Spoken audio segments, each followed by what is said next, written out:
her window. Outside there was still plenty of daylight, although the splendor of the sunset was lost on the inhabitants of Mrs. Lansdowne's curiously modern house, because the shoulders of brown hillside shut it out, and only the high peaks caught the rosy flush that was painting the sky and the flat plains so far below. Out of the tail of her eye Gay had been watching the violent splash of bougainvillea that overhung the wall onto which her window looked, and below the wall there was a bed of tiger lilies that seemed to be attracting some molten rays of sunshine all to themselves. Amongst the lilies there were some cannas, bordered by some huge viola-like flowers, as scarlet as hibiscus, that quite obviously flourished excellently in this semi-alpine atmosphere. Gay didn't know why she was studying the bed of flowers with such intensity, and telling herself that it was merely a matter of time and patience before a garden would grow up in any wilderness, and that Mrs. Lansdowne must have a very patient gardener working for her. But she did know that concentrating on the various blooms, and brushing her hair with mechanical strokes, prevented her from thinking along other lines that were disturbing, acutely disturbing, to her just then. When the brown hand came against the glass of the French window she didn't notice it at first, and then, when the tap was repeated, she not only caught sight of the hand, but recognized that its message was urgent. She crossed to the window and flung it wide. "Gay," said Charles Villiers, very forcefully, "I've got to have a few minutes alone with you. I want to have a talk with you." "Is it the talk you were proposing to have with me last night?" Gay inquired, Barge very still in the shadows of her room. He looked perturbed. "Valerie didn't think it wise to do much talking last night, and, as a matter of fact, she's much more interested in action than talking. But you're not taking things very well, I know that, and I want to try and put your mind at rest, Gay. I want to try and make a few things clearer to you. You looked so upset at tea time, and you're a bit oversensitive just now. Where can we talk, without Mrs. Lansdowne knowing about our talk?" Her voice was dry. He smiled in a rather one-sided fashion. "You and I never seem to be able to do things comfortably, do we? It's either the back of a car, or at the wheel of a car, or in my hotel room," which brought down the wrath of our hostess upon your poor little offending head. He smiled down at her suddenly, through the velvety gloom that was gathering. "By the way, you never told me whether you really did sleep well in that bed of mine, and how many sizes too large my pajamas were for you." There was the merest suspicion of a note in his voice that could be GNSMG odd or unaccountable, and she said hurriedly, "I think it would be DS well if we didn't attempt to talk here. I have a very strong feeling that Mrs. Lansdowne would not approve, but I suppose you have a %FAEIE, my FOI 5I PIA, perfect right to walk in the courtyards, and I could accompany you." "Yes," he answered, but he frowned. "If Valerie sees us it doesn't matter in the slightest, because I was the first person you appealed to help you, and I give you my word, Gay, my dear, I will help you to the utmost of my ability if this plan of Valerie's falls flat." Gay walked beside him, and she was very quiet for a few moments. Then she asked, "Have you any idea what Mrs. Lansdowne's plan is?" "No," he went on, frowning at the color-wreathed arches that lay ahead, "except that it could involve her employing you as her secretary permanently, or for a year or so, at least. Would you like that, Gay?" "How do I know that I would give satisfaction?" she evaded. "You would," he assured her, giving her one of his curiously warm looks. "I feel sure you would." There was another pause, and then he asked in his turn, "Is it true you were once a secretary, Gay?" "Valerie says that, with her help, you have remembered that much." "Yes," she answered quietly, "I have remembered that much, with her help." He flung out his hand suddenly, as if he was appealing to someone. "I can't understand it," he said. "There is so much about this affair of yours that is quite inexplicable, Gay. First there was the passenger list of the aircraft which did not include your name. Then there was your likeness to Cecile Maitland. Whether Valerie approves or not, I am going to tell you that when I called to see the Bey he was perfectly reasonable, and as soon as I confronted him with the facts, and Karim's admission to you, he sent for Karim, and the boy corroborated quite unblushingly that he knew who you were, but had declined, for reasons which had seemed good to him at the time, to listen to your appeal to let the Bey know at once. There is no doubt about it. The Bey knows his nephew, but he will support him up to a point. Beyond that point he will support you. He has said that his house will be a home for you at all times." They were walking through the silent courts, and as the shadows gathered, the soft plash of a fountain fell on their ears, and the perfume of the tiger lilies forced itself upon their awareness.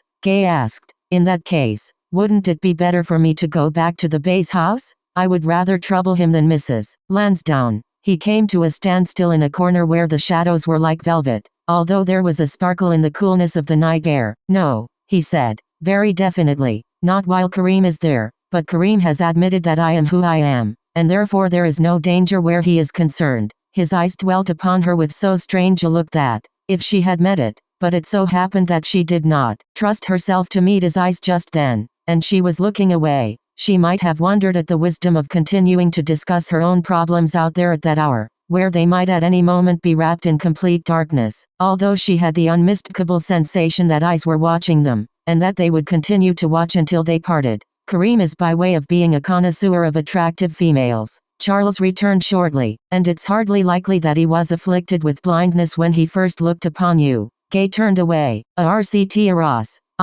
Then I can again go po to s if Val would help me to do that, but his hand came out and gripped her shoulder. She felt herself drawn round to face him again. You know I don't want you to do that, Gay, he said quietly. Why not? Her heart was beating so fast that she felt it must choke her, and in the dim light her eyes were enormous with strain and tension, and her face was very pale. He knew that she was waiting with all her senses alert for his answer, but all he could do was stifle a heavy sigh, and exclaim with sudden impatience, I wish I knew. Gay, my dear. His hand left her shoulder, and he stared over her head. Every time I come within a yard of you I want to make violent love to you, and that, I suppose, isn't so very surprising. Plenty of men must have wanted to make love to you. I don't encourage that sort of thing, Gay said, stiffly. Team sure you don't, my dear. He was still staring over the exquisite fair head into the shadows, forcing himself to try to think dispassionately about all manner of things. You're the sort of young woman who will marry one day, and have a nice, considerate husband, and children, and so on. You'll have a home of your own where you'll be safe,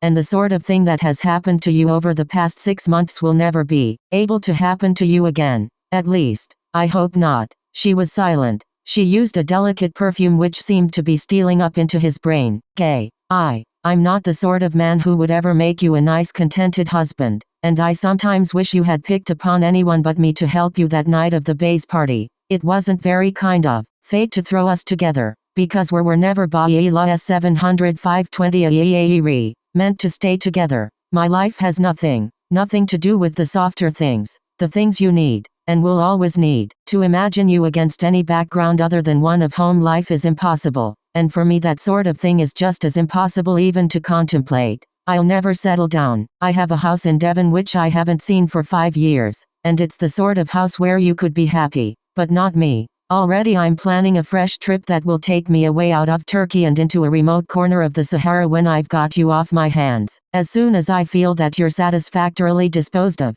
He smiled crookedly. So you see why it would have been wiser if you had picked on someone else that night of the base party. Gay was silent for so long that he caught her by the shoulders again. Have you been listening to me, Gay? Yes, I've been listening. Her eyes were peering up at him, gray instead of blue in that uncertain light, limpid as pools where a bright gleam from an impatient star touched them, and without any expression in them at all so far as he could discover. But why did you think it necessary to tell me so much? She asked. I'm not asking you to give up anything for my sake, Charles. It's the very last thing I would dream of doing. He frowned. Beauty, that night when you let me kiss you. It was that caddish thing for me to do. I know, particularly under the circumstances. But you did let me kiss you. She nodded slowly. Copyright. It wasn't the first time I had been kissed. His frown grew positively lowering. Quite like that. Her eyes went on staring up at him unblinkingly. Are there so many ways in which one can be kissed? She thought that he went white round the mouth,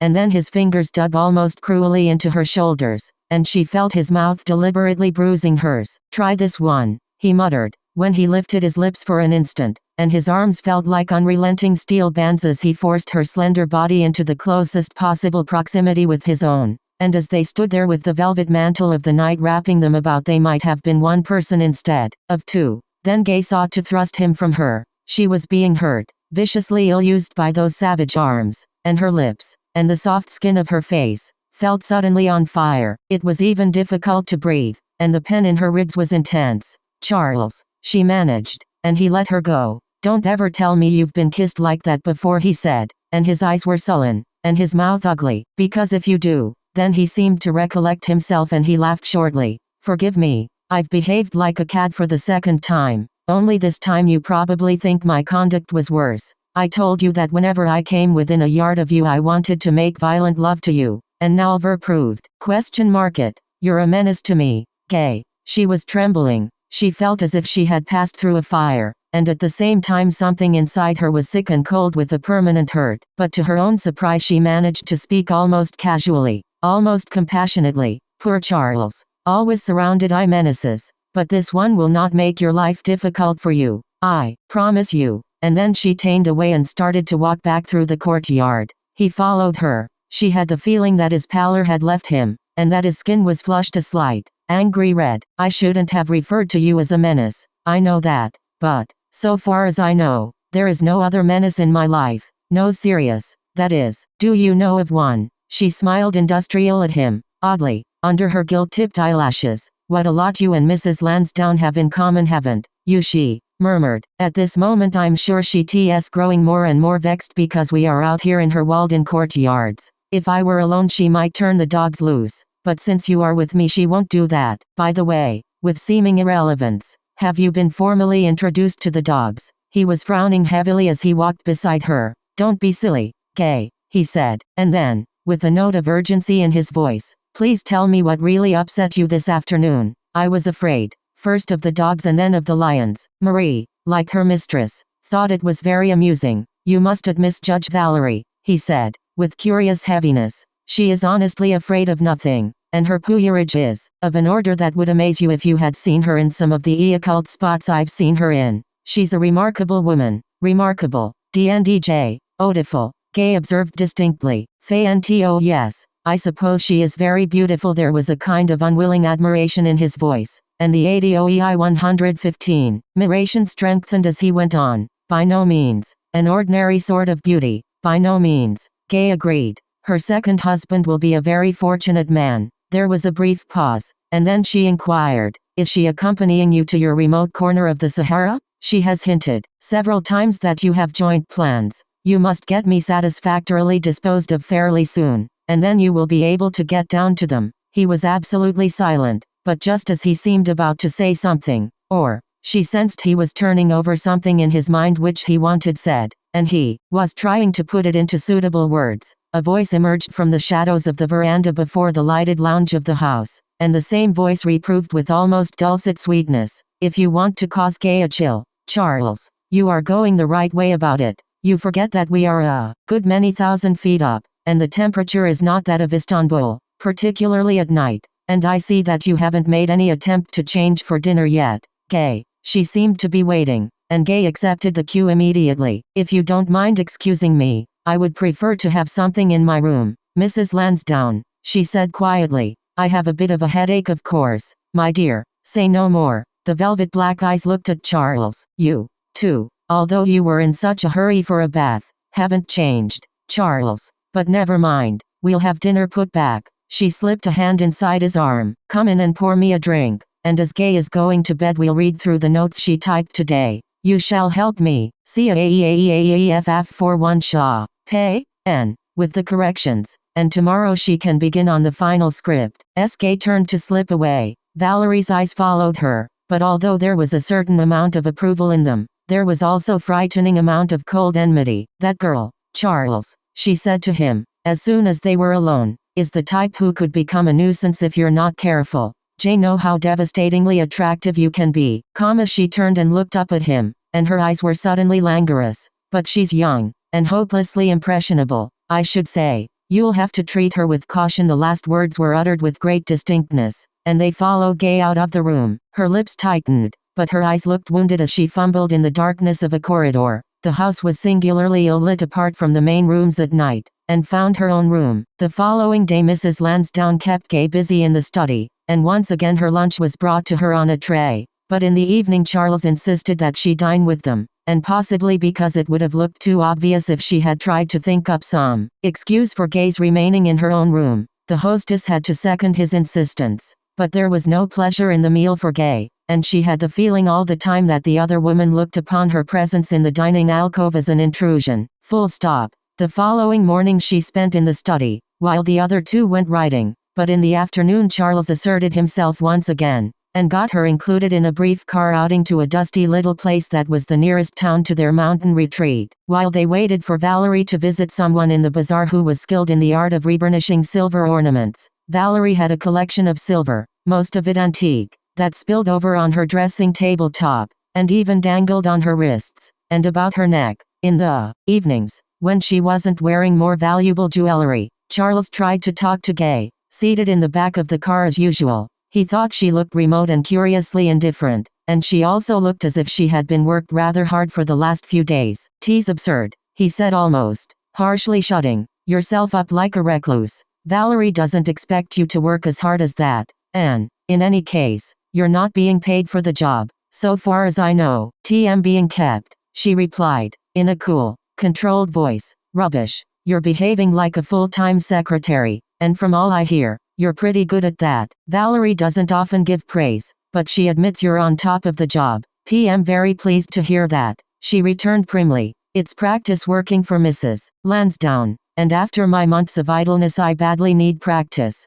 It will probably stand me in good stead when I get back to England." Gay. He turned sideways behind the big, chromium-plated wheel, and looked at her almost coaxingly. Or was it, she wondered, appealingly? He even stretched forth a hand to her, and touched the tip of her slim knee. "Try and stick it out for a little while, and then, if you don't want to go on working for Valerie, we'll think out something else for you. I find something for you.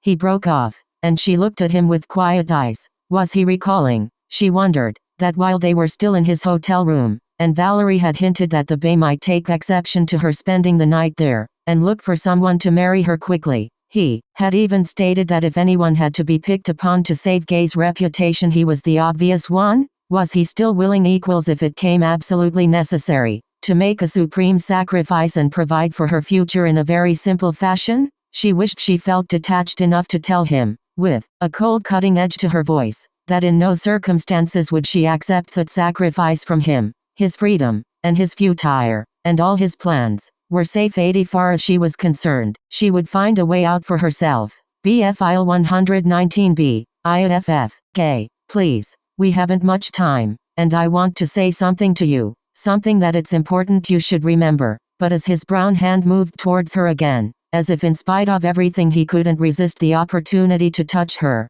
Mrs. Lansdowne, looking as cool and fresh as when they started out, although she had just walked disdainfully on her tapering high heels through a mass of garbage and dust in the bazaar to see her particular silversmith, appeared at the car door. Without doubt she realized that there had been something slightly entreating about that extended hand, and that the conversation the other two had been indulging in had been of a personal nature, and she slipped into copyright her place beside the driving seat with something glittering like diamonds in her eyes. "Tonight, Gay, if you don't mind, we'll do a little work," she said. "Come to the study about an hour after Ginger, and if you feel you can stand up to it we'll work until quite late." As she felt Charles's surprised and disapproving eye swivel round to her face, she turned and smiled at him disarmingly. "I'm terribly anxious to get ahead with my book, and Gay knows, and is completely understanding about it. She's being far more helpful than I ever hoped she would be, and you mustn't interfere, Charles, or try and champion a cause that doesn't need any championing. One of these days I'll make it all up to Gay, you'll see."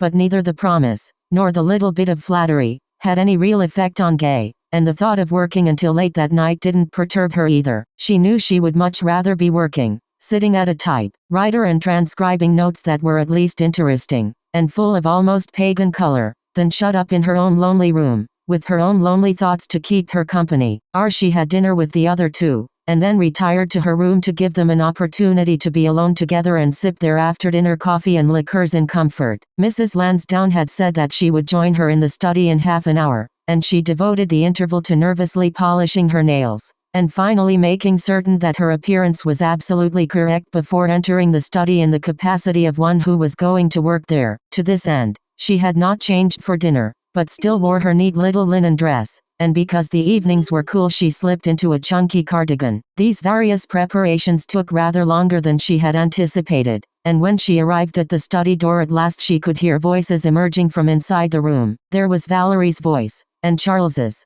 Charles's a mere murmur of sound, but Valerie's clear and carrying. "Don't be silly, darling," she heard Valerie say, as she tapped at the door, and then, While her heart beat in a strangely suffocating way, the voice called, "Come in." As she entered, she heard Valerie say with a kind of amused reproof, "How can you be so simple, my sweet? The girl isn't dumb. She must have a pretty shrewd idea how things are between us." Affida paid of round white arms drop, head from Charles's neck's aske, wishing the floor would open and swallow her, stood with painful awkwardness just inside the doorway. Mrs. Lansdowne, wearing black velvet slacks and a tiny sequined jacket, laughed with a genuine ring of humor in her voice. "What a situation, Gay. Are you horrified? Have you never seen a woman in a man's arms before? Oh, dear me." Scrubbing at Charles's face with a wisp of lace handkerchief. "Lipstick all over your mouth.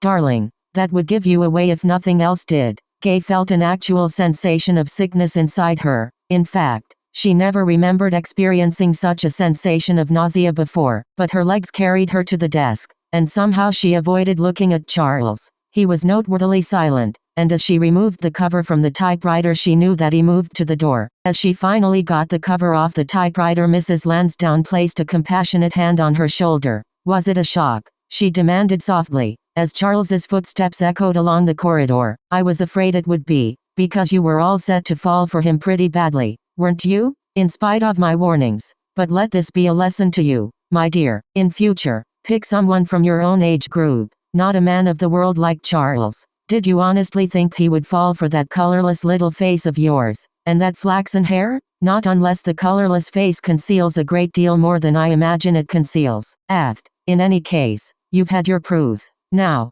let's get on with the book, shall we?" 122. She sat on the edge of the desk, dictating, for over an hour, and when she left the room Gay had at least another